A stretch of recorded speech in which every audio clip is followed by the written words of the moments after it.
Hello, welcome to the Villages, Florida. My name is David. I'm a realtor with Florida Realty Investments, and every week I take a look at the real estate market here in the Villages. If you are trying to determine what current prices are, what trends are, what long-term trends are, this is the show for you. If you watch the show, you will be informed as to what's happening in the real estate market here. And if you watch it on a regular basis, you'll have a very good idea as to what trends are. For those who don't know, the Villages is a 55 plus community. We do have younger people here, although most residents are over 60. We have championship golf courses, executive golf courses, I think 44 of those now. There is live entertainment every night of the week, including holidays, at four to village town squares located throughout the villages.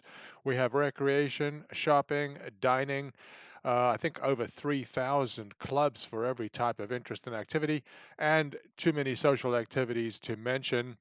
If you want to know what long-term trends here are on prices, price per square foot, how many homes are selling, what the differences are between the different regions of the villages, I'll show you how I've divided the villages into four geographic areas. If you want to be informed, this is the show for you. A couple of things to note. The villages has two distinct marketplaces, the VLS and the MLS. The MLS is the same market you're familiar with from other areas of the country, the multiple listing service. The Villages has its own internal marketplace, the VLS, which is the only place you'll find new properties listed, but pre-owned homes are both on the VLS and the MLS. And if you are a buyer, you really need a broker who can show you both VLS and MLS properties, or you will need to find two agents. If you only have an agent who is showing you properties on one market, you will not be seeing all the properties for sale here. All of the information on this show is drawn from the MLS and not the VLS. We produce this show every week, every Monday. Make sure you check the date to ensure you're getting the most recent information. If you're a buyer and you're trying to get a good deal here in the villages, please consider using us. We'll help you find one.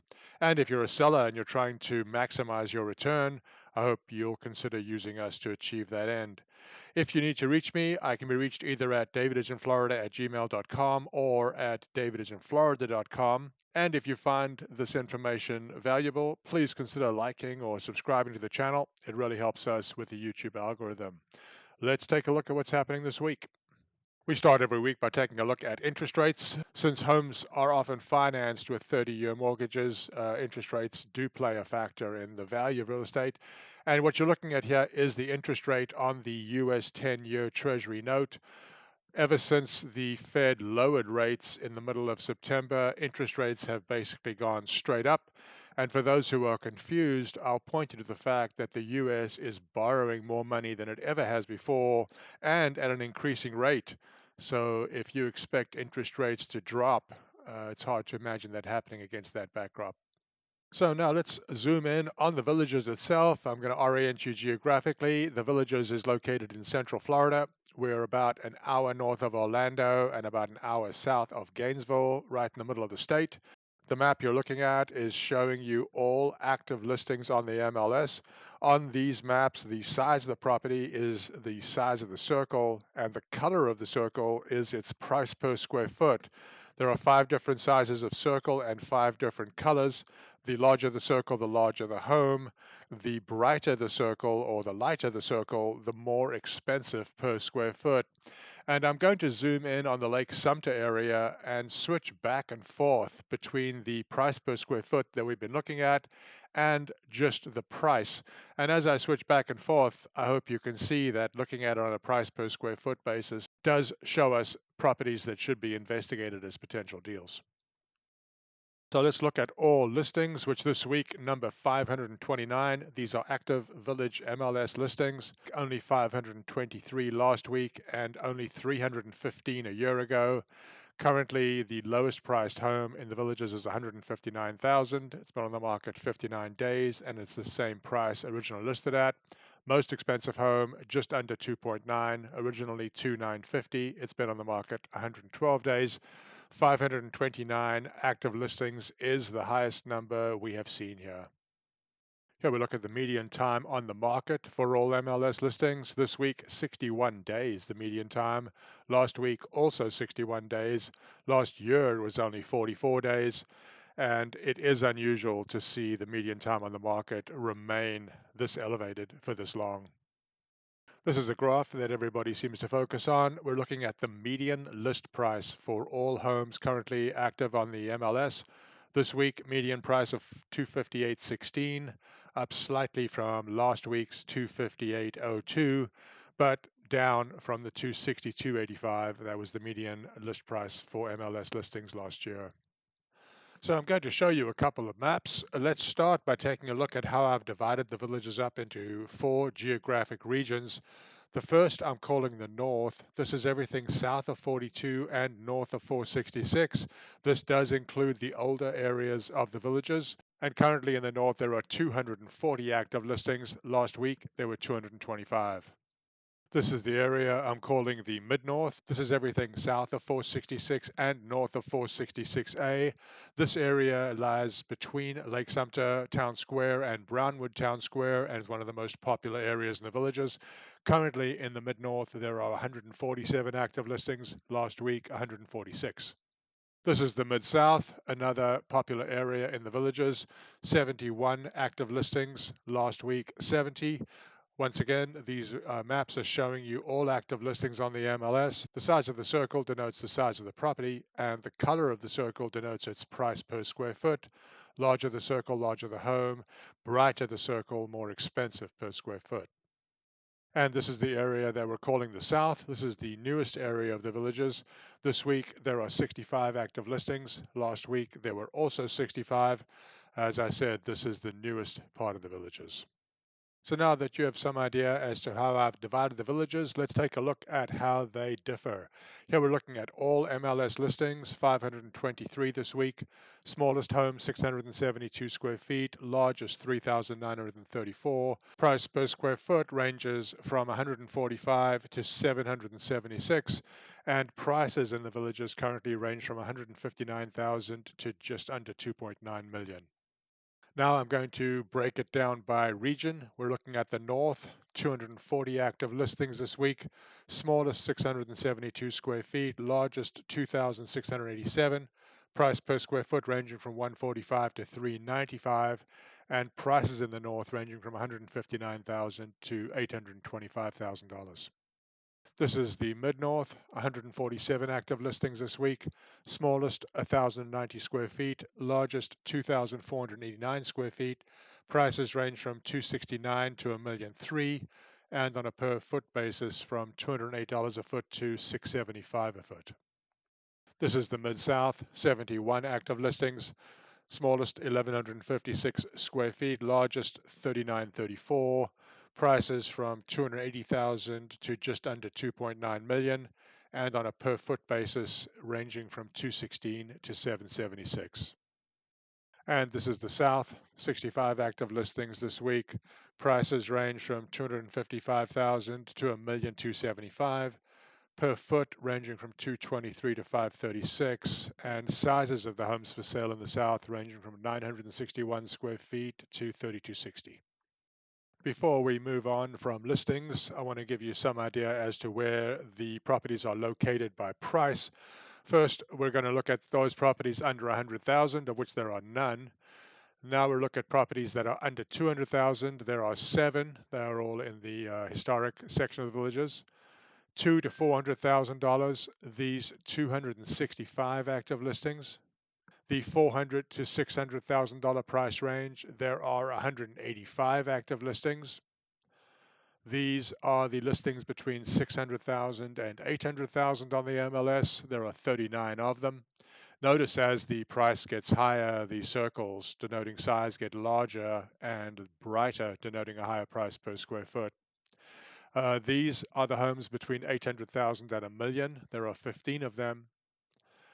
Between a million and a million and a half, these 10 properties. And finally, these 2 properties are priced at over $1.5 million. Now let's look at what changed over the last week.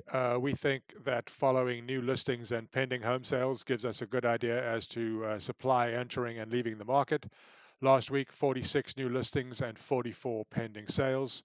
Previous week, 51 new listings and 37 sales.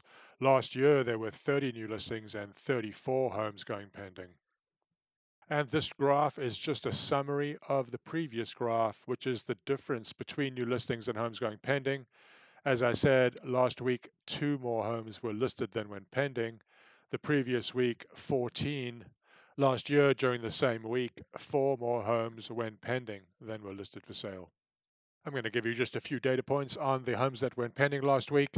The median price at which they went pending was up to 263.87 from 259.77 the previous week, and a nice increase from the 248.53 for the homes that went pending the same week a year ago. The previous chart made pending home sales look good, but maybe median time on the market is not looking as good. We're still elevated at 45 days for the homes that went pending last week. Previous week was 44 days, but last year it was almost half the period of time before homes went pending. Now we'll take a look at what the price change was for the homes that went pending last week. They had a median reduction of 5.15% from the original list price. The previous week was only a 5% reduction from the original list price, and last year it was only a 4.6% reduction. Now we'll look at sales. These are the homes that closed last week, 24 of them. Previous week, 26. A year ago, it was 29. Of the homes that closed last week, they ranged in price from 220,000, originally almost 280. That had been on the market for almost a year and finally closed at a 21% discount from the original asking price. The highest priced home that closed last week was 850,000, which was originally 859. That went pending after no days on the market, so somebody decided to make an offer the day it was listed, and they did get a 1% discount. The highest discount last week was a home that sold for 278. That was originally 370. After 41 days on the market, the buyer there got a 25% discount. And this chart is also not showing improvement. This is the price realized for the homes that closed last week, 241 a foot. Previous week was 242. A year ago, it was 251. Here we're looking at what the effect of seasonality is on sales, and we're looking at how many sales are taking place per week. Last week, 24 closings. Previous year, 29. 2 years ago, 25. The red line is 2024, the green line calendar year 2023, and the blue line 2022. You can see that we are following normal seasonal patterns where for the second half of the year activity does seem to slow. And we've started keeping track of weeks of inventory, and we derive this just by dividing inventory by sales on a week-by-week basis. This week, 24 weeks of inventory. Last week, 20 weeks of inventory. The same week a year ago, there were not even 11 weeks of inventory. Before we look at discounts, I'm going to give you some perspective as to how price per square foot varies by asking price. And you can see that, for example, in the $400,000 to $600,000 price range, price per square foot ranges from $203 to $395 with the median $261, where if you step up to the million plus homes, the least expensive per square foot is $350, the most expensive is $776, and the median is $502. So now we'll look at all listings once again. We're trying to get some sense as to how enthusiastic sellers are. And this week we are seeing sellers reduce prices more enthusiastically. 52.74% of sellers have reduced their asking price from the original asking price. Last week it was barely over 52%. Last year it was 52.38%. But good news for sellers, the percentage of decrease is shrinking. This week, the median decrease for all MLS listings is a 3.7% reduction from the original asking price. Last week, it was a 4% reduction, but last year, it was only a 3.64% reduction. If you're a buyer and you're trying to find a good deal here, please reach out to me at DavidisinFlorida@gmail.com or DavidisinFlorida.com. I'll be happy to help you. Or if you're a seller trying to get an opinion as to the value of your home or list it at the highest possible asking price, please reach out to me, David is in Florida. I'll be happy to answer any questions about life in Florida or life in the villages itself. Hope to hear from you. Take care.